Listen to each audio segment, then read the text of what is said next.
Hey guys, Bobby Hughes here with Hollow Point Firearms, and we're back for video 2 of stock finishing, alright, or stock work. The last video that we did, in video 1, we went ahead and colored our stock with our stain. Alright, so now this has been drying for a while now, and also another technique that I use too is I use a heat gun and apply the direct heat to the stock. And when you do that, you're going to see little pimples pop up, little color, I call them color pimples. And it'll look pixelated, and then they'll pop up, and what that is that's the excess stain rising to the surface. And then so all you do to take care of that is just once as it pops up, just wipe it off. Alright, and what that does is it draws all the excess stain that's not needed out of the stock. But I really like the way this grain is, the grain pattern with this stock. You can see right here it's kind of like a light color, and then it darkens up a little bit. I think it looks really cool. So anyway, the next step now is to go ahead and put, I think what we're going to do in this video, it'll be probably the video will take place in a couple of 2 or 3 days, or over the course of 2 or 3 days. But what we're going to do is we're going to get into preparing for, this is everything you need to do to prepare to start putting your finished coats of True Wool on, okay? And I'll show you guys what we're, the products that we're using. Okay, so just to kind of give you an FYI of where we're going with this. Once we finish the color in video 1, and then this video will be preparation to putting the finished coats of our protectant on there. Alright, and then after that it'll be finishing the finish. Alright, so it should be about 4 videos, and it'll cover the whole process. But through, for this video and video 3, we're going to be using True Wool. Alright, it's by Birchwood Casey. You can buy it in a bigger bottle too. Went to buy some the other day because this one's about empty. They were out, so I bought another small bottle. But anyway, we're going to be using True Wool for this video and the next video. So that's basically the only thing you're going to need is some True Wool and some 220 grit wet dry sandpaper. Alright, I've got a big sheet here, and I'll just cut it into pieces that I can manage better. That's pretty much all you're going to need for this whole preparation video. Okay, and then in video 3 you're going to be needing some 4/0 steel wool. Alright, so when you look at it, if you're not familiar with steel wool, it'll say it'll have 4 zeros in a line, so that's 4/0 steel wool. You will need that in video 3. So let's go ahead and get started with the preparation. Like I said, this is going to take place over probably the course of the next 3 or 4 days, just because the preparation takes a while to get it perfect. Okay, so let's go ahead and get started with the first spot. Alright guys, so what I've got here is I've got a little cup, and it just makes life a little bit easier. Alright, I've got my True Wool, I've got my red oak stain that we started with, alright, and I've got my brush that we used. Now, the True Wool is designed to seal the wood and give you that nice, pretty finished color. I hate this crap. There we go. Alright.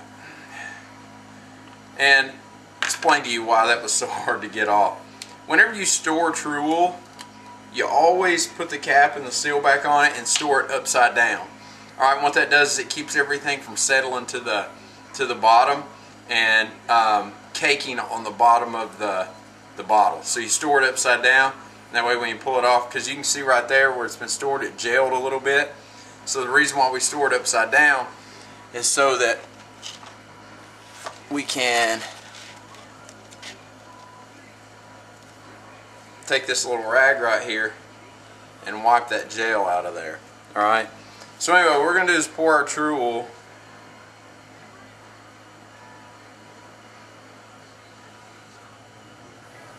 right into our cup. Alright, now what I'm going to do is, because this is the preparation part of the video, I want to make sure that my stock retains as much of the color as possible. Alright, because we want to retain that stain. So what I'm going to do is open my stain back up here. And it's hard to pour stain, so what I'm going to do is, let me pull this back a little bit so maybe you can see. Take my brush and load it up, alright, with the stain, and then I'm going to go right into my True Wool. And I'm just dripping my stain into my True Wool, alright. It doesn't take a whole lot.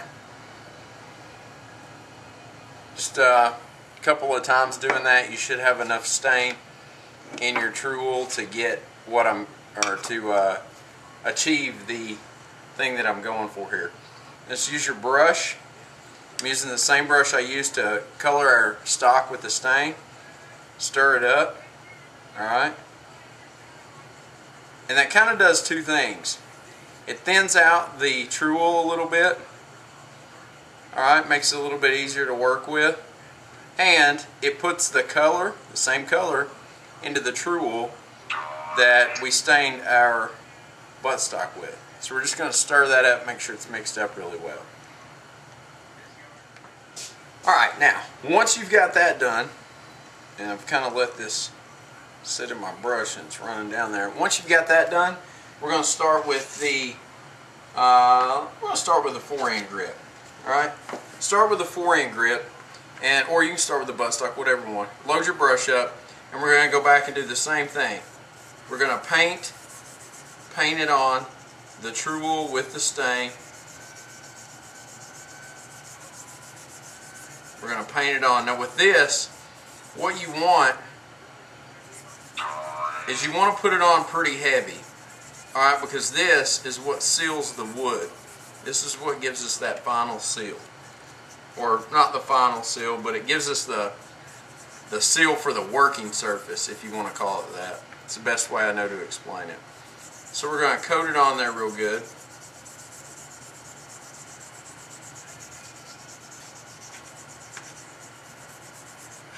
Alright, now instead of using a rag like last time when we did the stain, I'm going to hold it up on its end here. Hold it up on the end here, and I'm going to use my finger, just my index finger, and I'm going to rub right down the side here. Alright, what that's doing is it's taking the excess off, but I can feel to make sure that it's covered the whole area, and if it hasn't, you'll feel it, it's kind of rough. Alright, so you just pull some of the slack or the leftover from the other side and pull it back over. Alright, once again we use the brush first to be sure and fill all the pores.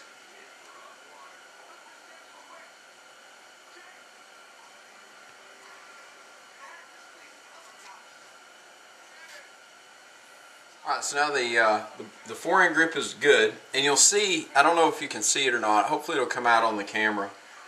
It leaves a really shiny coat on it, alright?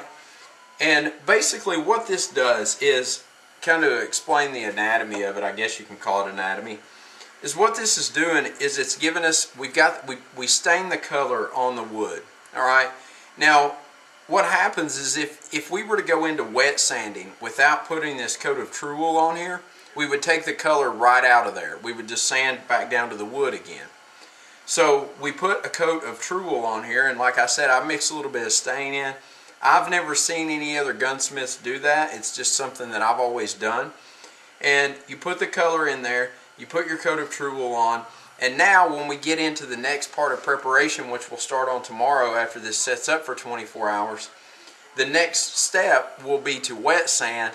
And since we put that True Wool on there, that keeps us from pulling the color back out of the wood. Alright, so just so you're understanding why we're doing this, this is a very necessary step in the process of finishing. If you don't do this, then when you go to wet sand, you're going to pull the color right out of your wood. So now we'll go ahead and start on the buttstock. Alright, same as when we stained it. I don't know if it really matters, but it's just habit. I'm going to start from the bottom and work my way up. Alright, using the brush to fill in all the pores really well.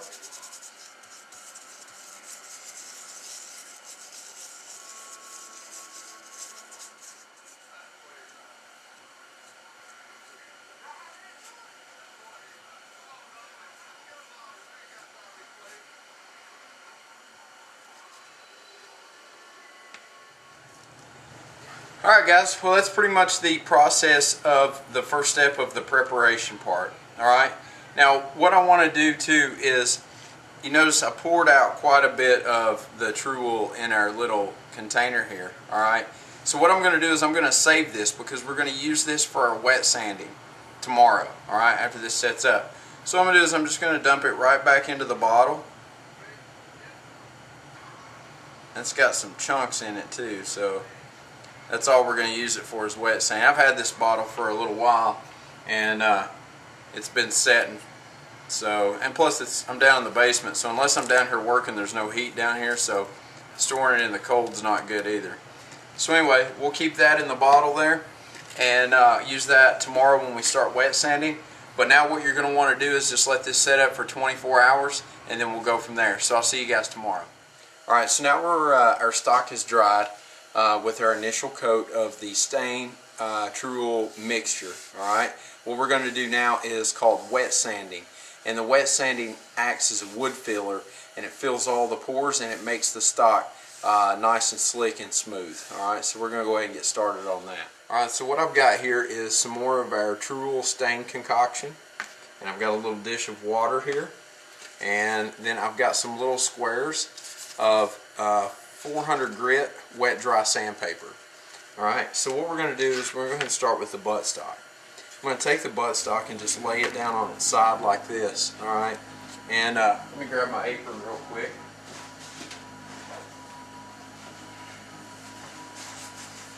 Just going to grab my apron and get it tied up here and we'll get started. Alright, so the process of this, or the reason for this, is to fill the pores in the wood. Alright, and to make it, it'll be just as slick as this tabletop here when we get done. So first thing I'm going to do is just go ahead and drop my wet dry sandpaper into the water. Probably go ahead and stick a couple of those in there and let them get wet. Alright, I'm going to take my finger and I'm going to start right here on the end. And you only want to work in small sections.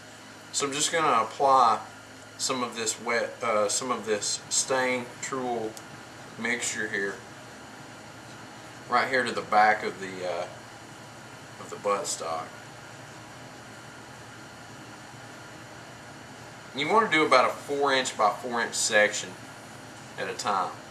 Alright, so we'll go ahead and do this little section here, and then we'll move up and do this section, and then the front grip here. Alright, so once you get that, let me grab a rag real quick.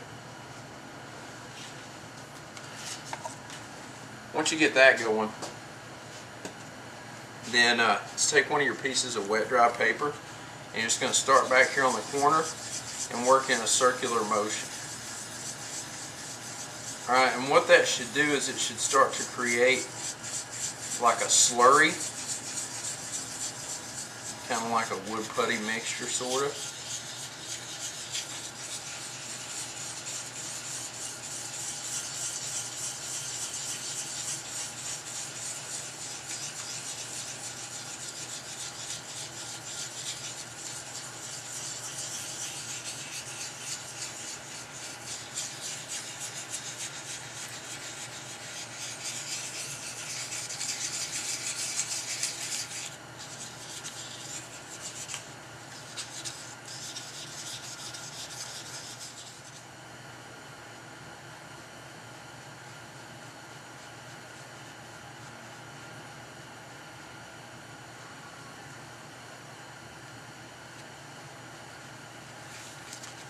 And then what I just did was you take your finger and go back and rub over it, and it pushes the slurry into the pores, into the grain.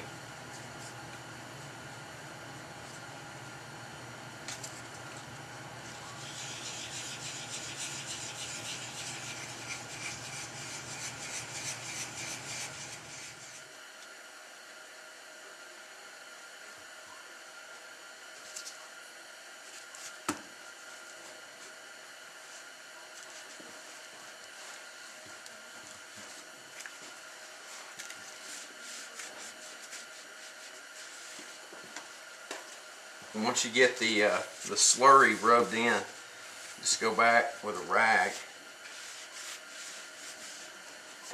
and wipe the excess off.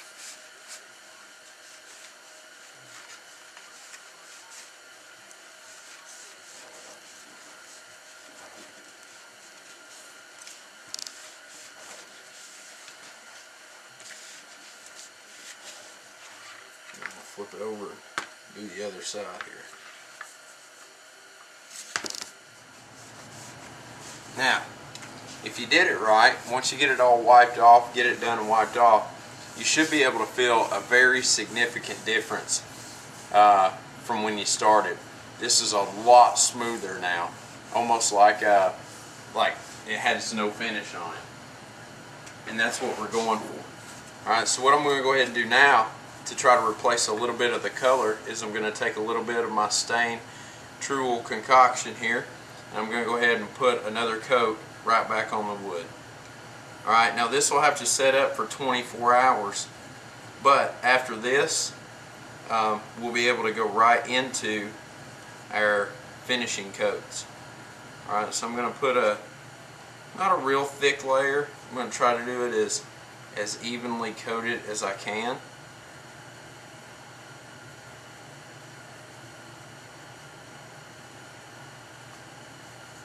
You always want to use your finger when you get to this kind of stuff, because that way you can feel where the True Wool is and where the stain, or where the True Wool isn't. You can feel the rough spots. This is going to work out perfect for the look I'm going for here, because like I said, I want it to look old. So with this where the wet sand takes a little bit of the color out, it's going to make it look a little bit older.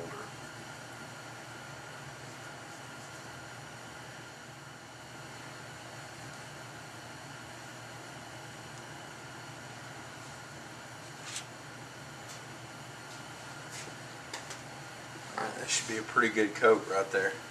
So now what I'm going to do is go ahead and set this out of the way.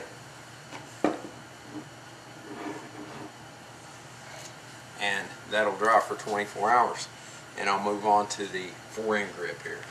So same thing, I'm going to take a couple of my pieces of paper here, get this trash out of the way, and start on the 4-end grip and do the same thing.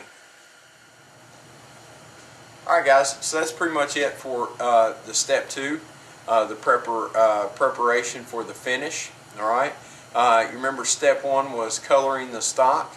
Alright, and that's where we sanded down, we did our modifications, our personalizing the stock, and so on and so forth. And then moved into step 2, which was preparation for the finish. Alright, preparing for the finish consisted of taking our stock that had been stained and mixing our concoction of True Wool and our stain together, and then putting a nice heavy coat on the stock. Alright, and then we let that set for anywhere from 12 to 24 hours until it feels good and dry. It shouldn't be tacky, good and dry. And then once you get to that stage, then you move into your wet sanding and your filling. Alright, which is what we just did. We used our True Wool concoction and some 400 grit wet dry sandpaper, and wet sanded it, filled the pores on it, wiped it down, and then put a nice even coat of the True Wool stain finish on there. Alright, from this point we're done with the preparation. It needs to dry for 15 to 24 hours. Alright, we'll go ahead and we can throw out our stain True Wool mix. We're not going to need that anymore. And from here on out, about the only thing we're going to need for the third video, which will be the finish, what we'll need is just plain True Wool and some 4/0 steel wool. Like I said before, if you're not familiar with 4/0 steel wool, it's basically just go to the hardware store and it'll read 4 zeros at the bottom of it, and that's 4/0. Okay, so we use that and the True Wool, and that's pretty much it for the finishing process. Alright, and then for the finishing the finish, just to give you guys the heads up, some stuff that you'll need. There's 2 different things that you can use, alright, or 2 different techniques, and I'll go over these more in depth, but if you want to go ahead and order them for the video or whatever, One, you can use the stock sheen and conditioner. All right, I don't use this. Okay, I never have. I've used it for some little 22s or whatever, but I tend to stay away from that. One I use is what we call pumice. All right, and it consists of three sets or whatever. It's by Miles Gilbert. The first one's going to be your 2F pumice, then your 4F pumice. All right, so you can see what I'm talking about there, 4 Fs, and then the 2F is just 2F pumice. All right, and then our final is the rotten stone. And then what I tend to use normally is normally I use Minwax polishing wood polishing wax. What I might try to do is use the lard technique, melt down some lard and put a lard finish on it like we did with the bug out box, just to kind of see what it does. I don't know yet. I'm kind of hesitant about putting lard on my gun, but hey, this should work. But anyway, just to give you kind of a sneak peek of what we're going to be using. And if you've got that stuff, then great. If not, maybe you'll get some, you can go ahead and get it ordered and get it in or whatever before we get to the next videos.